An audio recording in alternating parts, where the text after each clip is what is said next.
Hello guys, नमस्कार। आज हम इस वीडियो में बात करने वाले हैं DSSB 2023 के नोटिफिकेशन की। आप सबको पता है कि नोटिफिकेशन आने वाला है कि इसका नोटिफिकेशन फॉर्म स्टार्ट अप्रैल से हो जाएंगे, इसलिए आप तैयारी में अभी से जुट जाइए। मैंने आपके सामने DSSB की PRT, TGT और PGT की कुछ रोड मैप आपको बताना चाहता हूँ। आप इसके अकॉर्डिंग आप प्रिपरेशन कीजिए और अपनी सीट कंफर्म कीजिए। जो भी मैं बताऊँगा वो आपको एकदम कंफर्म बताऊँगा, जो भी डाटा है वो। अब हम बात करते हैं, मैंने इसके सिलेबस को दो भागों में बांटा है, पार्ट ए और पार्ट बी। पार्ट ए में बात करते हैं तो पार्ट ए में ये आएगी math, reasoning, GK, English, Hindi. और पार्ट बी में आपकी PRT, PGT और PGT के लिए अलग से होगा। अगर आपको इस पार्ट में इन्वॉल्व होना है, पास होना है, तो पहले इस पार्ट को क्वालिफाई करना ज़रूरी है। इसके लिए अपने क्वालिफाई मार्क रखे हैं DSSB ने 40% मिनिमम नंबर आने चाहिए, तभी आप इस पार्ट में क्वालिफाई होंगे, वरना आप फेल हो जाओगे। इसमें 40 आएंगे तभी इस पार्ट के लिए एलिजिबल होंगे। अब बात करते हैं, इसमें 100 क्वेश्चन आएंगे जो भी कॉमन होंगे। कॉमन की बात करते हैं। अब बात करते हैं GS GK के 20 क्वेश्चन आएंगे। आप इसके लिए कुछ नहीं, स्टैटिस्टिक्स GK पढ़िए और लोशन की बुक से आप पढ़ सकते हो, और या NCERT। इसके लिए NCERT सबसे बेस्ट रहेगा। NCERT की बुक 6 से 10 तक की बुक पढ़ सकते हो आप इसके लिए। और हम बात करते हैं फिर मैथ की। मैथ के 20 क्वेश्चन आएंगे। जैसा कि आप सबने अभी KVC का एग्ज़ाम दी होगी, उसमें काफ़ी ईजी क्वेश्चन आए थे, बट इसमें ऐसा नहीं, इसमें ईजी नहीं आएंगे। थोड़े लेवल के, अच्छे लेवल के क्वेश्चन आएंगे, जिससे कि आप अभी से तैयार कीजिए, क्योंकि इसमें SSC बैंक लेवल के क्वेश्चन आते हैं मैथ के।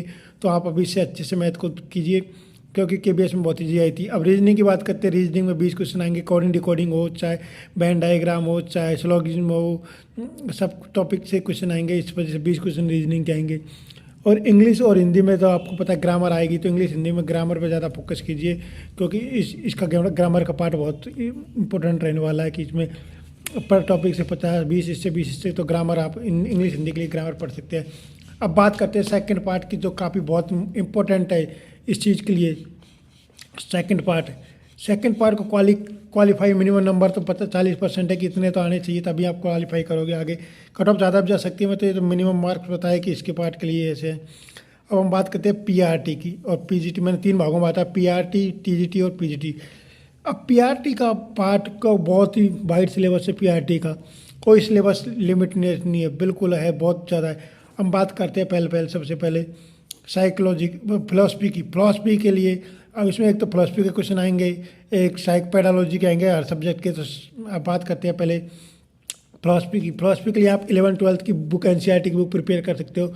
11th-12th की NCERT की बुक, आप में उसको सब कुछ नहीं पढ़ना। उसमें 11th की NCERT की बुक में चैप्टर 1 में पेडालॉजी के बारे में बताया गया है, दूसरों में फिलॉसफी के अध्ययन के बारे में, उत्पत्ति के बारे में 3, 4, 6, 7, 8 ये टॉपिक आपको क्लियर करने हैं, और इनके अलावा कुछ नहीं पढ़ना है। एक और अपने खुद के नोट्स बनाइए और नोट्स को बार बार रिवीजन कीजिए। अगर बिना नोट्स आपने पढ़ा तो कोई मतलब नहीं रहेगा पढ़ने का, तो नोट्स जरूरी है बनाने के लिए। अब बात करते हैं NIOS का में आए NIOS में देखो फिलॉसफी आएगी, फिलॉसफी की पेडालॉजी आएगी, EVS मतलब पर्यावरण की पेडालॉजी, साइंस की पेडालॉजी, मैथ की पेडालॉजी, और जो भी सब्जेक्ट है सबकी पेडालॉजी आएगी। तो इसमें पेडालॉजी इंपॉर्टेंट है, और सब्जेक्ट की पेडालॉजी के अकॉर्डिंग ही आप प्रिपरेशन कर सकते हैं। पेडालॉजी बहुत इंपॉर्टेंट यहाँ पे महत्वपूर्ण भाग निभाने वाली है। अब बात करें TGT के लिए आप कुछ नहीं मत पढ़िए ज़्यादा। TGT के लिए आप NCERT की 10th की बुक उठाइए, क्योंकि NCERT से 80 क्वेश्चन आने वाले हैं इसमें TGT में, और 20 क्वेश्चन अपने सब्जेक्ट से आएंगे। तो भाई 80 क्वेश्चन आ रहा है तो इम्पोर्टेंट है। 80 क्वेश्चन आने का मतलब कि बहुत, इसका 80% तो इसी एक ही सब्जेक्ट में आ जाता है। NCERT की बुक हम पढ़ना ना भूले, NCERT की बुक पढ़े। अब बात करते हैं PGT की। PGT में 11th-12th की बुक पढ़िए, जो भी आपका सब्जेक्ट है उसकी, उस बुक की 11th-12th की बुक पढ़िए, और पेडालॉजी में अच्छा स्कोर कीजिए। बेस्ट सोर्स है कि आप सबसे पहले NCERT अच्छे से क्लियर कीजिए और खुद के सेल्फ नोट्स बनाइए, जिससे आपका वही खुद को कॉन्फिडेंस आएगा। और ये अभी से स्टार्ट कीजिए, तभी जाके आपका सिलेक्शन होगा। और कोई भी, अगर आपको कोई भी क्वेरी है तो हमें कमेंट करके पूछिए कि क्या क्वेरी है, हम आपकी क्वेरी का आंसर ज़रूर देंगे। धन्यवाद।